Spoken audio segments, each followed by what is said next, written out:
Hi சகோஸ், எல்லாருக்கும் வணக்கம். வாங்க கதைக்குள்ள போகலாம். விஸ்வா கூறியதை கேட்ட மீராவின் கண்கள் விரிந்தன. அவள் அப்படியே உறைந்து போனாள். விஸ்வாவின் கண்கள் சிவந்து, அவற்றுள் ஒரு அண்ணனின் தீராத ஏக்கமும் கடந்த காலத்தின் கொடூரமான நினைவுகளும் கலந்திருந்தது. மீரா உதடுகள் நடுங்க, என்ன, நீங்க என் அண்ணனா? அப்போ அப்போ நீங்க சாகலையா? உயிரோட தான் இருக்கீங்களா? என்று மீரா கேட்டதும் விஸ்வாவின் கண்கள் சட்டென்று கலங்கின. அந்த சைக்கோத்தனமான முகத்திற்கு பின்னால் இருந்த ஒரு பாசக்கார அண்ணனின் இதயம் 18 வருட பிரிவின் வலியை தாங்க முடியாமல் உருகியது. அவனது கண்கள் அப்படியே 18 வருடங்களுக்கு முன்னால் இருந்த அந்த பழைய நினைவுகளுக்குள், அந்த இருண்ட காலத்திற்குள் பின்னோக்கி பயணித்தன. 18 வருடங்களுக்கு முன்பு. அப்போது விஸ்வாவிற்கு 10 வயது, குட்டி மீராவிற்கு வெறும் 4 வயது. ஒரு சிறிய ஓட்டு வீடும் அதை சுற்றியிருந்த அந்த பசுமையான கிராமத்து சூழலும் தான் அவர்களது உலகம். விஸ்வா, மீரா, தந்தை சிவம் என மூவர் மட்டுமே இருந்த அந்த சிறிய குடும்பத்தில் அன்புக்கும் பாசத்திற்கும் பஞ்சமே இருந்ததில்லை. குறிப்பாக 4 வயது குட்டி மீராவிற்கு தன் அண்ணன் விஸ்வாதான் எல்லாமே. விஸ்வாவின் கையை தன் பிஞ்சு விரல்களால் இறுக்கமாக பற்றி கொண்டு அவன் பின்னாடியே ஓடித் திரிவதுதான் அவள் முழு நேர வேலை. அண்ணா, அண்ணா, என்னை விட்டு போகாத என்று அழுது கொண்டே பின்னால் ஓடிவரும் தங்கையை விஸ்வா சட்டென்று தூக்கி தன் தோள்களில் அமர வைத்துக் கொள்வான். அவளுக்கு கையேந்தி முத்தம் கொடுத்து ஊட்டி விட்டு காலில் முள் குத்தினால் கூட நெஞ்சு பதறி அழுது தீர்க்கும் ஆக பெரிய பாசக்கார அண்ணனாக விஸ்வா இருந்தான். சிவம் என்னதான் பார்த்து பார்த்து 2 பேரையும் கவனித்து கொண்டாலும் அந்த வீட்டிற்குள் ஒரு பெரிய இருண்ட ரகசியமும் ஆபத்தும் நிழல் போல படர்ந்திருந்தது.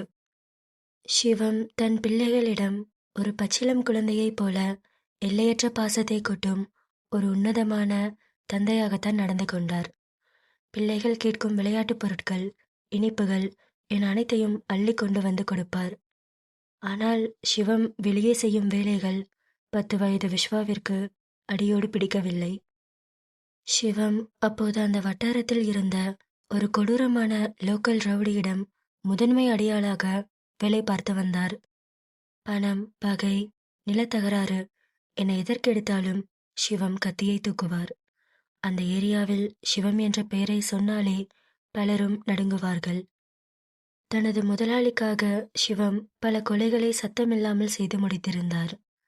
வெளியே இரத்தக்கரையோடு கத்தியோடு திரியும் சிவம் வீட்டு வாசலுக்குள் நுழைந்ததும் தன் கைகளை கழுவிவிட்டு மீராவையும் விஸ்வாவையும் தூக்கி கொஞ்சுவார். 4 வயது மீராவிற்கு விவரம் தெரியாது என்பதால் அப்பா கையில் காசு கொடுக்கும் போதெல்லாம் சந்தோஷமாக குதிப்பாள். ஆனால் விவரம் தெரிந்து 10 வயது விஸ்வாவிற்கு தன் தந்தை செய்யும் இந்த சட்டவிரோதமான கொடூரமான காரியங்கள் நரக வேதனையை தந்தன. பல இரவுகளில் சிவம் கத்தியோடு இரத்தக்கரையுடன் வீடு திரும்புவதை பார்த்து விஸ்வா பயந்து ஆத்திரப்பட்டு அவரிடமே நேருக்கு நேராக வாதாடுவான். அப்பா, நீங்க பண்ற வேலையே எனக்கு பிடிக்கல. ஏன்பா எப்போ பார்த்தாலும் கத்தியோடு சுத்துறீங்க? ஸ்கூல்ல எல்லாரும் உங்களை ரவுடின்னு சொல்றாங்க. எனக்கு உங்களை பார்க்கவே பயமா இருக்கு. இந்த வேலை வேணாம்ப்பா, வேற ஏதாச்சும் வேலை பாருங்க. நம்ம எங்கேயாச்சும் போயிடலாமா என்று விஸ்வா தன் மழலை குரலில் கேட்க, சிவம் தன் மகனின் பிஞ்சு முகத்தை பார்த்து ஒரு மெல்லிய புன்னகையோடு அவன் தலையை தடவி விடுவார். இங்க பாரு விஸ்வா, இதெல்லாம் பெரியவங்க விஷயம். உனக்கு இதெல்லாம் புரியாது. நான் இதெல்லாம் எதுக்காக பண்றேன்? உனக்காகவும் உன் தங்கச்சிக்காகவும் தான். நான் இந்த மாதிரி பண்ணாதான் நீங்க சந்தோஷமா இருக்க முடியும் என்று சிவம் விஸ்வாவின் பேச்சை பெரியதாக எடுத்துக்கொள்ளாமல் அப்படியே கடந்து போனார். இப்படியே சில காலம் நகர்ந்தது. சிவம் பகலில் இரத்தக்கரையோடும் இரவில் பிள்ளைகளிடம் பாசத்தோடும் தன் இரட்டை வாழ்க்கையை தொடர்ந்து கொண்டிருந்தார். விஸ்வாவுக்குள் தந்தையின் தொழில் மீதான வெறுப்பும் பயமும் நாளுக்கு நாள் அதிகமாகிக் கொண்டே இருந்தது. குட்டி மீராவோ எதை பற்றியும் கவலைப்படாமல் தன் அண்ணன் விஸ்வாவின் விரல்களை பற்றி கொண்டு தன் மழலை உலகத்தில் மகிழ்ச்சியாக வலம் வந்தாள். ஆனால் விஸ்வா எந்த பேரழிவிற்கு அஞ்சினானோ, அந்த இருண்ட மாஃபியா உலகம் அவர்களின் கதவை தட்டும் அந்த நள்ளிரவு நாளும் வந்தது. அது ஒரு அமைதியான நள்ளிரவு நேரம். கிராமமே நிசப்சத்தில் மூழ்கியிருக்க, சிவத்தின் ஓட்டு வீட்டிற்குள் விஸ்வாவும் குட்டி மீராவும் மெத்தையில் அசந்து தூங்கிக் கொண்டிருந்தனர். திடீரென்று வீட்டின் கதவு பலமாக உடைக்கப்படும் சத்தமும் வீட்டை சுற்றி ஆட்களின் கூச்சலும் கேட்டது. சிவத்தை பழிவாங்கவும் அவரின் கதையை முடிக்கவும் அவரின் எதிரி கும்பல் ஒன்று பயங்கரமான ஆயுதங்களோடு அந்த வீட்டை முற்றுகையிட்டிருந்தது. நிலைமையின் தீவிரத்தை உணர்ந்த சிவம் ஒரு நொடி கூட தாமதிக்கவில்லை. தூங்கிக் கொண்டிருந்த 4 வயது குட்டி மீராவை தன் நெஞ்சோடு அணைத்து வாரி தூக்கிக் கொண்டார். மற்றொரு கையால் விஸ்வாவை பலமாக உலுக்கி எழுப்பினார். திடீரென்று எழுந்த விஸ்வாவுக்கு என்ன நடக்கிறது என்று புரியவில்லை. அவனது கையை பிடித்து கடுமையாக இழுத்த சிவம் அந்த வீட்டின் புலக்கடை ரகசிய கதவு வழியாக பிள்ளைகளை இழுத்துக்கொண்டு இருட்டிற்குள் பாய்ந்தார். நடுராத்திரியில் தூக்கத்திலிருந்து எழப்பட்ட குட்டி மீராவுக்கு தன்னை சுற்றி நடக்கும் மரண போராட்டம் எதுவும் புரியவில்லை. சுற்றியிருந்த இருட்டும் அப்பாவின் பதற்றமும் அவளுக்குள் பெரும் பயத்தை ஏற்படுத்த, அப்பா, அண்ணா என்று பயந்து கொண்டே சிவத்தின் நெஞ்சில் புதைந்து கொண்டாள். 10 வயது விஸ்வாவோ பயத்தில் உடம்பெல்லாம் நடுங்க, மூச்சு வாங்க தன் தந்தையின் கையை பற்றி கொண்டு அந்த அடர்ந்த காட்டுப்பாதையில் உயிரை கையில் பிடித்து கொண்டு ஓடினான். அவர்களுக்கு பின்னால் கத்திகளோடும் துப்பாக்கிகளோடும் அந்த எதிரி கும்பல் வேட்டை நாய்களைப் போல துரத்தி வரும் சத்தம் கேட்டுக்கொண்டே இருந்தது. சிவம் தன் பிள்ளைகளை காப்பாற்ற வேண்டும் என்கிற ஒற்றை வெறியோடு காடுகளையும் புதர்களையும் கடந்து அந்த ஏரியாவின் எல்லையில் ஓடிக்கொண்டிருந்த ஒரு பிரம்மாண்டமான ஆழமான ஆற்றின் கரைப்பகுதிக்கு வந்து சேர்ந்தார். அங்கே கரையின் ஓரத்தில் ஒரு சிறிய மரப்படகு கட்டப்பட்டிருந்தது. பின்னால் எதிரிகளின் காலடி சத்தம் நெருங்குவதை உணர்ந்த சிவம் மீராவையும் விஸ்வாவையும் அவசரமாக அந்த படகிற்குள் ஏற்றிவிட்டு தானும் ஏறி படகின் கயிற்றை அவிழ்த்து விட்டார். அந்த 2 ஆற்று தண்ணீரில் படகு தத்தளித்தபடி நகரத் தொடங்கியது. கரையில் வந்து நின்ற எதிரி கும்பல் தங்களை எதுவும் செய்ய முடியாது என்ற நிம்மதி சிவத்தின் முகத்தில் தோன்றுவதற்குள் விதி வேறொரு கொடூரமான ஆட்டத்தை அங்கே ஆடியது. ஆற்றின் நடுவே நீர் சுழலும் நீரோட்டமும் மிக கடுமையாக இருந்தது. எதிர்பாராத விதமாக ஒரு பிரம்மாண்டமான நீர் அலை மோதியதில் அந்த சிறிய மரப்படகு தடமாறி அப்படியே தடம் புரண்டது. ஒரே நொடியில் விஸ்வாவும் மீராவும் அந்த கும்மிருட்டு தண்ணீருக்குள் தூக்கி வீசப்பட்டனர். மீராவின் அலறல் குரல் தண்ணீருக்குள் மூழ்கியது. சிவம் பதறிப்போய் தன் உயிரை பற்றி கவலைப்படாமல் தண்ணீருக்குள் தத்தளித்த தன் 4 வயது மகள் மீராவை முதலில் போராடி தூக்கி அந்த படகின் மீது மீண்டும் பத்திரமாக ஏற்றி அமர வைத்தார். மீரா குளிரிலும் பயத்திலும் நடுங்கியபடி அண்ணா அண்ணா என்று அழுது கொண்டே படகை பற்றி கொண்டாள். தன் மகள் பத்திரமாக இருப்பதை உறுதி செய்த சிவம் அடுத்த நொடியே விஸ்வா என்று அலறியபடி அந்த இருண்ட ஆழமான ஆற்று தண்ணீருக்குள் குதித்து தன் மகனை தேடத் தொடங்கினார். ஆற்றின் வேகம் மிக அதிகமாக இருந்ததால் 10 வயது சிறுவனான விஸ்வாவால் அந்த நீரோட்டத்தை எதிர்த்து நீந்த முடியவில்லை. அவன் தண்ணீருக்குள் மூழ்கி அடித்துச் செல்லப்பட்டு கொண்டிருந்தான். சிவம் தண்ணீருக்கு அடியில் மூழ்கி மூழ்கி கண்கள் எரிய தன் மகனை தேடினார். ஒரு முறை இருமுறை அல்ல, தன் மூச்சு அடங்கும் வரை பல முறை தண்ணீருக்குள் சென்று விஸ்வாவை தேடி அலைந்தார். ஆனால் அந்த இருட்டிலும் ஆக்ரோஷமாக ஓடிய ஆற்று தண்ணீரிலும் விஸ்வாவின் உடல் சிவத்தின் கைகளுக்கு கிடைக்கவே இல்லை. விஸ்வா அந்த நீரோட்டத்தோடு எங்கோ தூரமாக அடித்துச் செல்லப்பட்டிருந்தான். நேரம் நகர்ந்து கொண்டே இருக்க சிவத்தின் உடம்பில் இருந்த ஒட்டுமொத்த தெம்பும் குறைந்தது. கரையில் எதிரிகளின் நடமாட்டம், ஆற்றில் இன்னும் ஒரு குழந்தையை காப்பாற்ற வேண்டிய கட்டாயம். சிவம் எவ்வளவோ தேடியும் விஸ்வா கிடைக்காததால் நெஞ்சு வெடிக்க அழத் தொடங்கினார். தன் சொந்த மகனை தண்ணீருக்குள் பலி கொடுத்து விட்டோம் என்கிற பெரும் குற்ற உணர்வாலும் வேதனையாலும் சிவத்தின் இதயம் வெடித்துவிடும் போல் இருந்தது. ஆனால் படகின் மேல் அமர்ந்து அண்ணா அப்பா என்று அழுது கொண்டு தண்ணீருக்குள் மூழ்க பார்க்கும் தன் மகள் மீராவை காப்பாற்ற வேண்டிய கட்டாயத்தில் சிவம் தன் மனதை கல்லாக்கிக் கொண்டார். மேலும் அங்கிருந்தால் தன் மகளின் உயிருக்கும் ஆபத்து என்பதை உணர்ந்தவர் வேறு வழியின்றி அழுது கொண்டே மீண்டும் அந்த படகின் அருகே வந்து மீராவை பத்திரமாக அணைத்தபடி நீந்தி ஆற்றின் மறுபக்க கரையேறினார். சிவம் தன் மகன் ஆற்றில் அடித்துச் செல்லப்பட்டு இறந்து விட்டதாகவே நினைத்தார். ஆனால் அந்த ஆற்று தண்ணீர் விஸ்வாவின் உயிரை குடிக்கவில்லை. மாறாக அவனை இன்னும் ஒரு கொடூரமான மாஃபியா நரகத்தின் கரையில் கொண்டு போய் சேர்க்க காத்திருந்தது. ஆற்றின் ஆக்ரோஷமான நீரோட்டம் 10 வயது சிறுவனான விஸ்வாவின் உடலை தன் இஷ்டத்திற்கு அடித்துச் சென்றது. பல முறை தண்ணீருக்குள் மூழ்கி மூச்சு திணறி பாறைகளில் முட்டி மோதி ஒரு கட்டத்தில் அவனது சுயநினைவு முற்றிலும் தப்பியது. அவன் இறந்து விட்டான் என்றே அந்த ஆறும் நினைத்திருக்கலாம். ஆனால் விதி அவனுக்கோ வேறொரு பிரம்மாண்டமான நரகத்தை எழுதி வைத்திருந்தது. விஸ்வா மெல்ல கண் விழித்த போது அவன் முற்றிலும் புதிய, முன்பின் தெரியாத ஒரு ஆற்றின் கரையில் மயக்க நிலையில் கிடந்தான். உடம்பில் ஆடைகள் கிழிந்து இரத்த காயங்களோடு கிடந்த அந்த 10 வயது சிறுவனை அந்த ஏரியாவின் மாஃபியா கும்பலைச் சேர்ந்த சிலர் தற்செயலாக பார்த்து மீட்டனர். அவர்கள் அவனை கொண்டு போய் சேர்த்த இடம் சாதாரணமான இடமல்ல.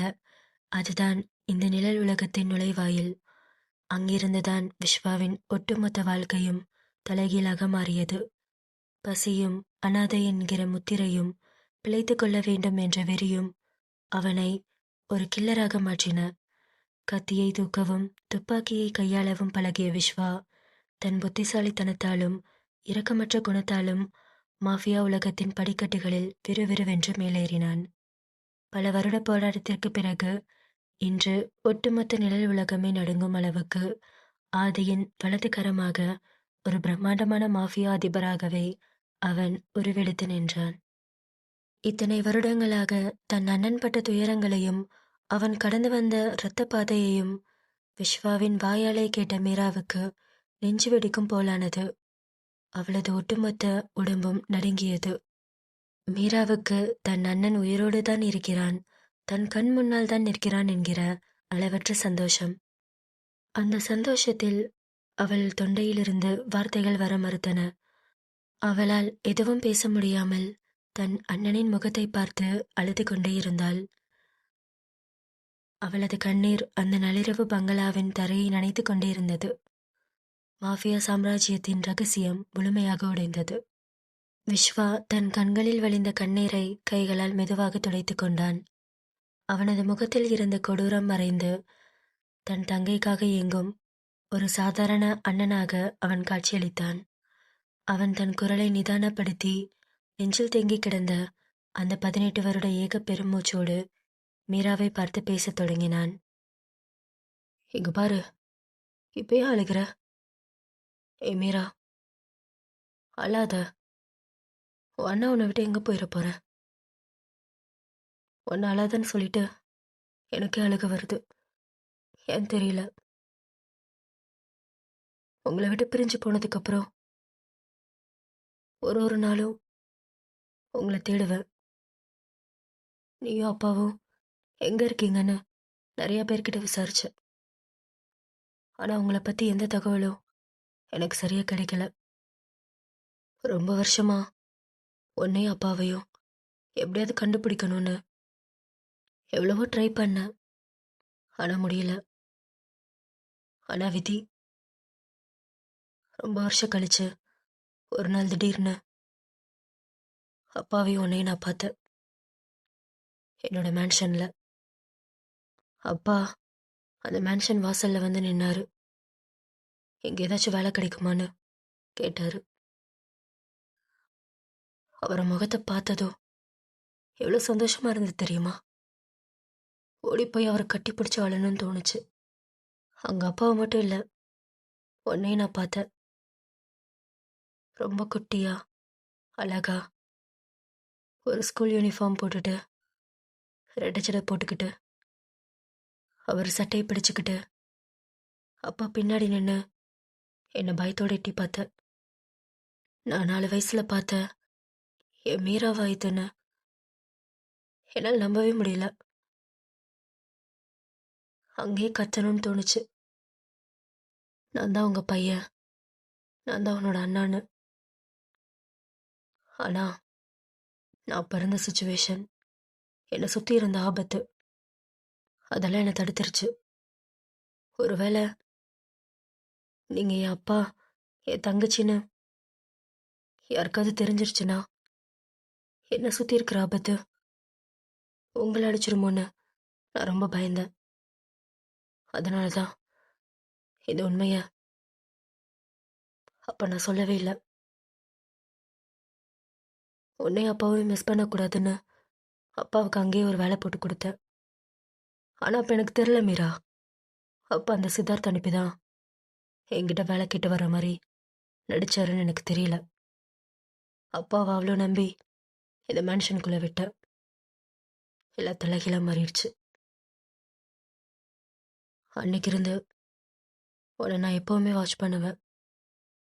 உனக்கு நல்ல காலேஜில் சீட் வாங்கி கொடுத்தேன். நீ காலேஜுக்கு போகும்போது பஸ்க்கு வெயிட் பண்ணுறது, உன் ஃப்ரெண்ட்ஸ் கூட எங்கேயாச்சும் வெளியே போகிறது, எல்லாத்தையும் ஃபாலோ பண்ணேன். தூரத்தில் ஒரு கார் கண்ணாடிக்கு பின்னாடி உட்காந்து உன்னை மட்டும் பார்த்துட்டு இருப்பேன். என் தங்கச்சியை தூரத்தில் இருந்து நான் ரசிப்பேன். என் கை பிடிச்சி ஓடி வந்த அந்த 4 வயசு குட்டி மீராவா இதுன்னு எனக்கு ஆச்சரியமா இருக்கும். உண்மை சொல்லவா, என் வாழ்க்கையோட ஒரே ஆறுதல் நீ மட்டும்தான் மீரா. இன்று விஸ்வா கூறுவதை கேட்ட மீராவுக்கு அழுகை முட்டி கொண்டு வந்தது. தன் அண்ணன் இத்தனை வருடங்களாக தனக்காகவும் தன் அப்பாவின் பாதுகாப்புக்காகவும் தன் பாசத்தையே மறைத்துவிட்டு ஒரு நிழல் போல தங்களை பாதுகாத்து வந்திருக்கிறான் என்பதை நினைத்து அவள் நெஞ்சு உருகியது. அவளது கண்களில் இருந்து கண்ணீர் தாரை தாரையாக கொட்டியது. இத்தனை வருடம் தன் அண்ணன் அனாதையாக இரத்தமும் கத்தியுமான ஒரு நரகத்தில் தனக்காக மட்டுமே வாழ்ந்திருக்கிறான் என்பதை நினைத்தபோது அவளது இதயம் சுக்குநூறாக உடைந்தது. அவளால் அதற்கு மேல் ஒரு நொடி கூட தள்ளி நிற்க முடியவில்லை. ஓடிச் சென்று விஸ்வாவின் கழுத்தை கட்டிக்கொண்டு அவனை அப்படியே இறுக்கமாக அணைத்து கொண்டாள். தன் அண்ணனின் நெஞ்சில் முகம் புதைத்து மீரா அழுது கொண்டிருந்தாள். மீரா ஓடி வந்து விஸ்வாவை அணைத்த அந்த நொடி, இத்தனை வருடங்களாக பாறையைப் போல கல் நெஞ்சோடு திரிந்த அந்த மாஃபியா அசுரன் விஸ்வா அப்படியே உறைந்து போனான். அவனது கைகள் காற்றில் தத்தளித்தன. நரகத்தின் உச்சியில் இருந்த அவனுக்கு மீராவின் அந்த பாசமான அணைப்பு ஒரு தாயின் மடியைப் போல தெரிந்தது. மீரா விஸ்வாவின் சட்டையை தன் பிஞ்சு விரல்களால் சுருட்டி பிடித்தபடி அழுது கொண்டிருந்தாள். அண்ணா, சத்தியமா என்ன பேசுன்னு எனக்கு தெரியல. அவ்வளோ சந்தோஷமா இருக்கு. இத்தனை வருஷம் நீ செத்து போயிட்டேன்னு நினச்சிட்டு இருந்த. என்கிட்ட மிச்சம் இருந்தது உன் ஞாபகம் மட்டும்தான். ஆனா இப்போ இத்தனை வருஷம் கழிச்சு உன்னை உயிரோட பார்க்கறது என்னால் நம்ப முடியல. எனக்கு என்ன பண்றதுன்னு புரியல. ஆனா பயமா இருக்குண்ணா. அப்பாவும் என் கூட இல்லை. இதுக்கப்புறம் நீ என்னை விட்டு போயிருவியா? இதுக்கப்புறம் எப்பவும் என் கூட தானே இருப்ப, என்னை விட்டுற மாட்டேல? இத்தனை வருஷம் உன் கூட தானே இருந்த. ஒரு வார்த்தை நான் தான் அண்ணான்னு சொல்லியிருக்கலாம்ல. எத்தனை நாள் அழுதுருக்கேன்னு தெரியுமா? எனக்கு நீ யாருமே இல்லைன்னு. நீ ஏன் சொல்லல? ஒருவேளை நீ ஒரு கொலைகார, என்னோட அண்ணன் தெரிஞ்சா நான் உன்னை விட்டு போயிடுவேன் நினைச்சியா? நீ என்ன பண்ணாலும் நான் 4 வயசுல பார்த்த என்னோட விஸ்வா அண்ணா தான் நீ. இப்பவும் உன்னை நான் அப்படிதான் பார்க்குறேன். இப்போ புரியுது. அன்னைக்கு நான் சூசைட் பண்ணும்போது எதுக்காக மெனக்கெட்டு என்னை உன் கூட கூட்டிட்டு வந்தேன்னு. தங்கச்சிக்காக தானே. உன் தங்கச்சி உன் கூடயே வச்சிருக்கணும் தானே. ஆனா நான் தான் உன்னை தப்பா புரிஞ்சுக்கிட்டேன். உன்னை எதுவும் பேசிட்டேன்ல, என்னை மன்னிச்சிருண்ணா என்று அவள் மீண்டும் விஸ்வாவை அணைத்து கொண்டாள். விஸ்வா மெதுவாக பல கொலைகளை செய்த தன் கைகளை உயர்த்தி மீராவை தன் நெஞ்சோடு சேர்த்து அரவணைத்துக் கொண்டான். அவளது தலையை கோதி தன் முகத்தை அவள் கூந்தலில் புதைத்துக் கொண்டு ஒரு சிறுவனைப் போல விம்மி அழத் தொடங்கினான். 18 வருடங்களாக தனிமையிலும் இரத்தக்கரையிலும் காய்ந்து போயிருந்த அந்த அண்ணன் தங்கை பாசம் அந்த இருண்ட பங்களாவின் நள்ளிரவு அமைதியில் கண்ணீராக உருகி ஓடிக்கொண்டிருந்தது. இந்த கதையுடைய அடுத்த பாகம் சீக்கிரமே நம்ம சேனலில் வந்துடும். மறக்காம சேனலை சப்ஸ்கிரைப் பண்ணிக்கோங்க. கதையை பற்றின உங்கள் கருத்துக்களை கமெண்ட்டில் சொல்லுங்கள். கதை பிடிச்சிருந்ததுன்னா வீடியோக்கு மறக்காமல் ஒரு லைக் பண்ணிக்கோங்க.